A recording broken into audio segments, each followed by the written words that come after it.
মোৰ মুখত এনেকুৱা লাগিছে নেকি যে ভয় খাই আছোঁ? মই জানিবলৈ ইচ্ছাও কৰা নাই যে অসমত কোন আহিছে, কোনে কি কৈছে আৰু কোনে কৈ কি কৈছে। মোৰ আগ্ৰহে নাই জানিবৰ কাৰণে। বাপৰে বাপ, কেনেকুৱা তীব্ৰ সমালোচনা কৰিছে, মই শুনা নাই।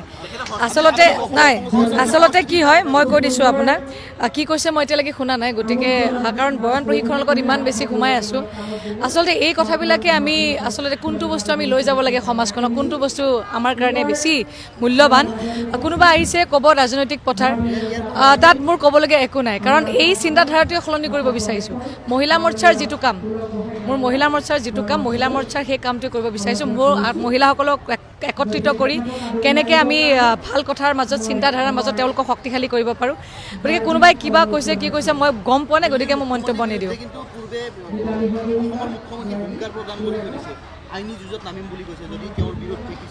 না মোৰ পৰা আজি একো আশা নকৰিব, মই একোৱে নকওঁ আজি। মই বয়ন প্ৰশিক্ষণ কৰ্মশালাত আছোঁ, এইটোৱে লৈ যোৱাৰ মোৰ প্ৰধান কাম। মই একো নকওঁ। মোৰ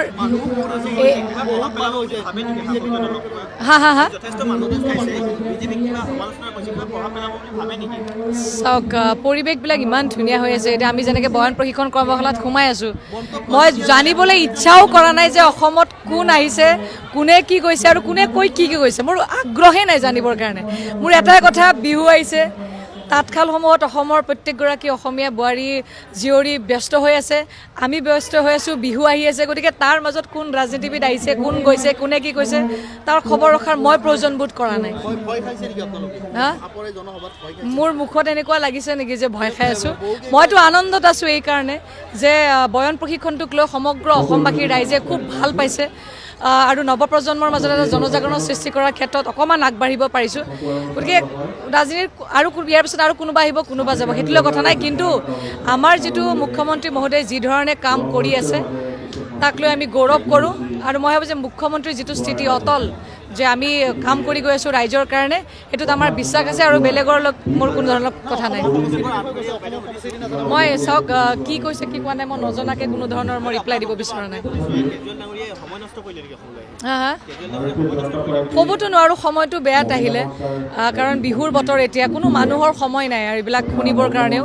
এতিয়া প্ৰত্যেক মহিলাই ব্যস্ত হৈ আছে তাঁতশালৰ কাৰণে, বা বিহু আহি আছে।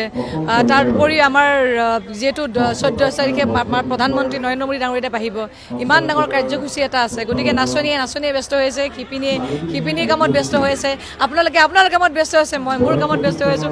সময় নাই এতিয়া, বহাগ বিহু আহি আছে।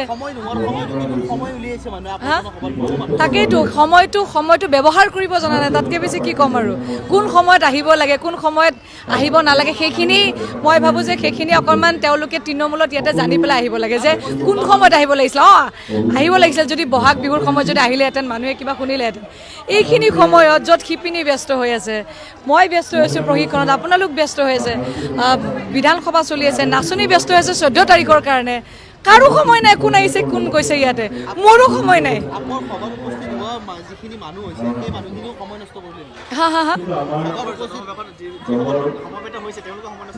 ক'ত মানে মই সেইটোৱে কৈছোঁ যে তৃণমূলত ইয়াত যিখন অসমত আছে, তেওঁলোকেই ভুল ডিচিশ্যন লৈছে যে কেতিয়া মাতিব লাগে তেওঁলোকেই নাজানে। গতিকে মাতিছ মাত, ভালকৈ মাত, বিহুৰ পিছত মাত, বিহুৰ সময়খিনিত মাত, তাৰ আগত মাতিছে। এতিয়াতো চবেই ব্যস্ততাত আছে ন, কাৰো সময় নাই এতিয়া এইবিলাক কথা শুনিবলৈ।